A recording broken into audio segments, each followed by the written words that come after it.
James Chen rubbed his tired eyes as he reviewed the quarterly mining reports on his datapad. The Kepler 442b mining station hummed quietly around him, its artificial gravity generators maintaining the comfortable Earth-normal environment that kept the human crew sane during their 18-month rotations. As station commander, James had seen his share of challenges, but nothing quite like the situation he found himself in now.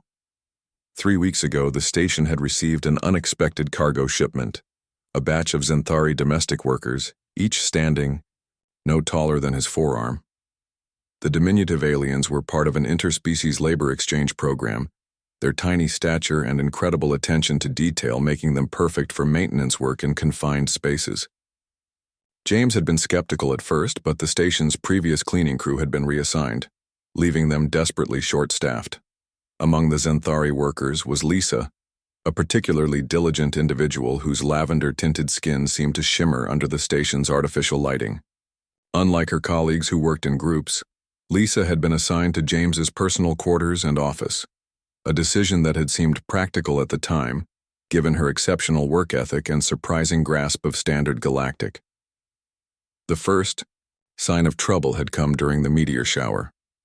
James had been in his quarters when the station's proximity alarms began wailing. A rogue asteroid fragment, too small for the automated defenses to register as a threat, had struck the outer hull near the residential section.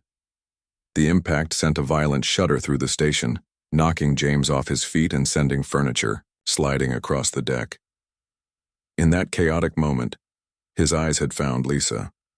The tiny alien had been cleaning near the viewport when the impact occurred, her small form thrown toward the reinforced transparasteel by the station's sudden lurch. Without thinking, James had lunged forward, his large hand closing gently around her delicate frame, just as she would have collided with the wall at potentially lethal speed. For a moment, they had remained frozen, James on his knees, his palm cupped protectively around the trembling Xanthari, her large, multifaceted eyes staring up at him with what he could only describe as wonder. That had been 3 weeks ago, and Lisa hadn't left his side since. "Commander Chen," came the soft, musical voice from his shoulder. James glanced over to see Lisa perched there, her tiny hands gripping the fabric of his uniform as she helped organize the digital files on his datapad with remarkable efficiency. "The atmospheric processors in Section C require recalibration. Shall I attend to it?" "Lisa," James said gently, not for the first time, "you don't need to do everything yourself. The other Xanthari can handle routine maintenance." Lisa's antennae twitched, a gesture James had learned indicated distress. "But Commander, you saved me. In Xanthari culture, when one preserves another's life thread, a sacred bond is formed. I am honor-bound to ensure your well-being." James sighed, a sound that seemed to reverberate through Lisa's tiny frame. The cultural exchange briefings had mentioned Xanthari social customs, but they had glossed over the more complex aspects of their honor system. What had seemed like a simple reflexive action to save a colleague had apparently triggered something far more significant in Lisa's mind. "Lisa, I appreciate your dedication, but you're not my property. You're a skilled technician, not a mere servant." "Yes," Lisa interrupted, her voice carrying surprising firmness despite its diminutive quality. "The bond is not one of servitude, Commander. It is one of mutual protection and care. You preserved my life thread, therefore I preserve yours." The irony wasn't lost on James.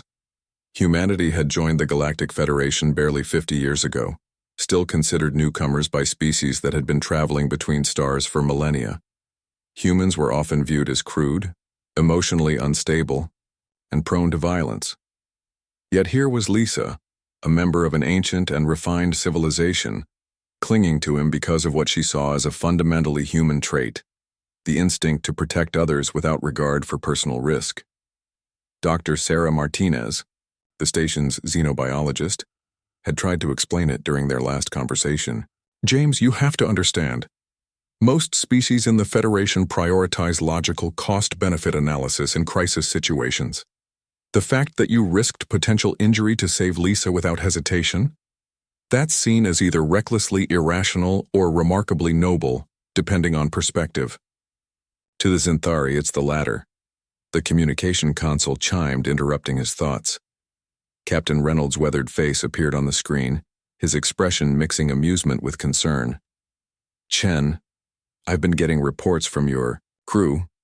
Apparently, your assistant has been optimizing station operations at a rate that's making the other department heads nervous. Engineering says she solved a plasma conduit issue in 10 minutes that would have taken them hours.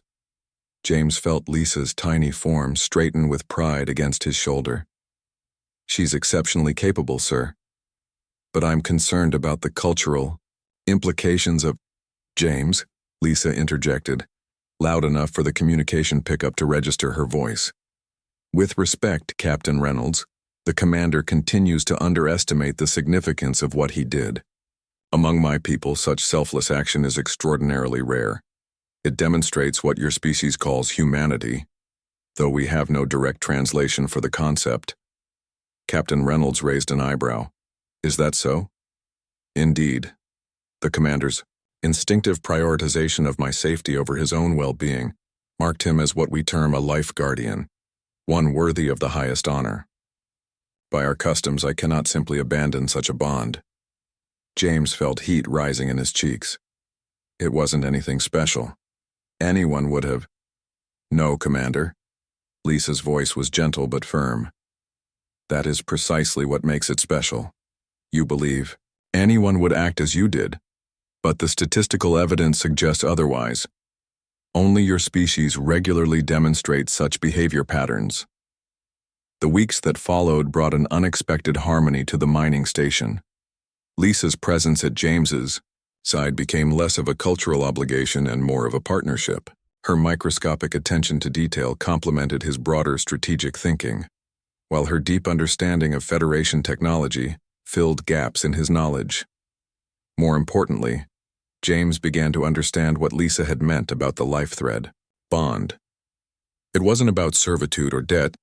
It was about recognizing something precious in another being and choosing to nurture it. The tiny alien who had initially seemed like a burden had become an invaluable friend and perhaps something more. As James watched Lisa coordinate with the other Zenthari workers, her natural leadership abilities shining despite her diminutive stature, he realized that he had been the one clinging to outdated assumptions. In trying to save Lisa, he had discovered something about himself, and about the strange, wonderful complexity of interspecies relationships in their expanding universe.